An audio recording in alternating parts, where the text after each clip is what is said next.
Hi, welcome to the new section of the course, Remote Access.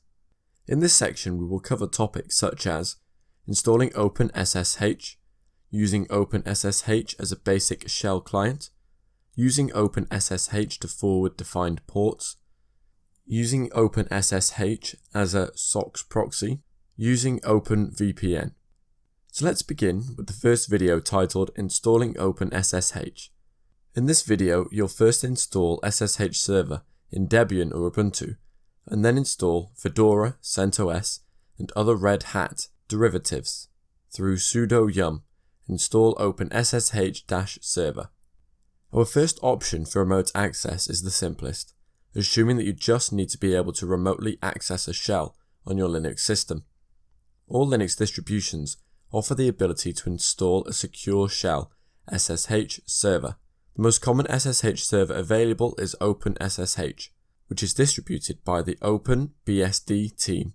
A lighter weight option called Dropbear is also available and is often found in embedded Linux platforms such as OpenWRT.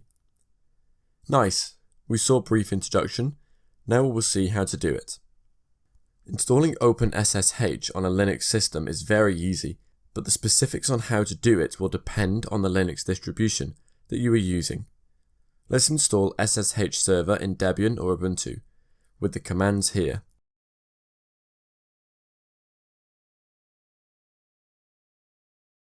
For Fedora, CentOS and other Red Hat derivatives, it would be sudo yum install OpenSSH server. Now, once OpenSSH is installed, anyone with network access to TCP port 22 on your system may attempt to log into your system. If this machine is your firewall, or if you forward port 22 from your firewall to this box, it could potentially mean anyone on the internet. In fact, if this is the case, you can expect to see the attempt to log into your system using common usernames and passwords within hours of installing the package. There are a few common steps that you should take in order to avoid being the next victim to have their system attempting to brute force the world.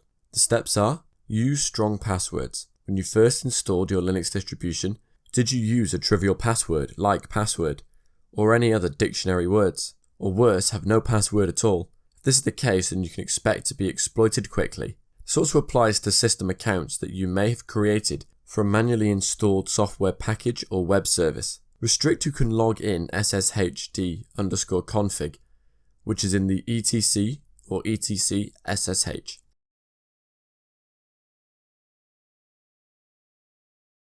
The default is to allow logins for all users. On a minimum, you can disable root logins by setting permit root login number. For more control, you can choose to supply a comma-separated list of usernames to allow users in order to limit logins to just those users.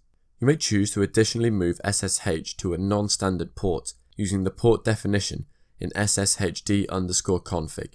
This option will not provide any protection against a determined attacker, but will at least limit noise from SSH brute force attacks, since they're typically performed with a script limited to the default SSH port of 22.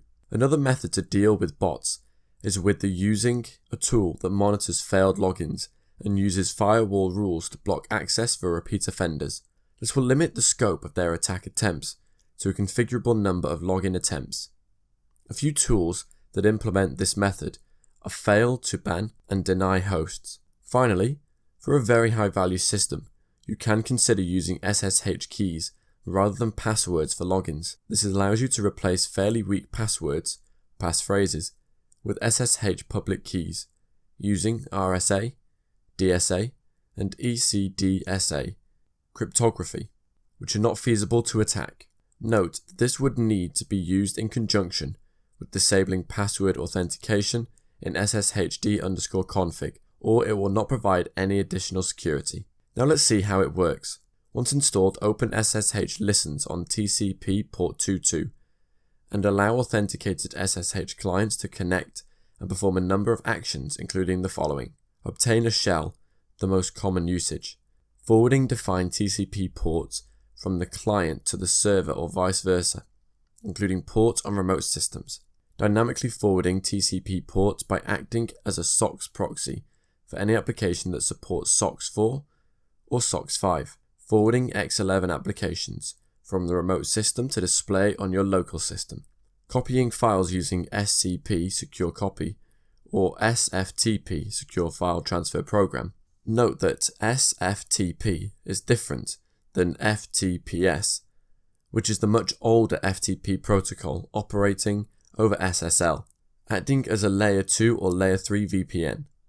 The server provides a public cryptographic key upon login, which can be used to validate that the server is what you expect it to be. While there is no public CA infrastructure like you'd have with the TLS in order to validate the authenticity of the server, you can either choose to trust the server certificate on first login and inspect for changes to the key, or you may share the public key via an external secure channel prior to your login. For login authentication purposes, the SSH daemon either requires read access to etc password and etc shadow, or more commonly ties into your system's PAM, Pluggable Authentication Modules system, which provides a layer of abstraction between services and the actual authentication system under the covers. As mentioned in the preceding section, you may also choose to use SSH keys, which leverage PAM for user account information, but will require the user to have a private key that matches a public key specified in .ssh, authorized _keys. You can read more about the use of public key cryptography with SSH by running man ssh-keygen. Great! In this video we saw how to install OpenSSH. In the next video we will use OpenSSH as a basic shell client.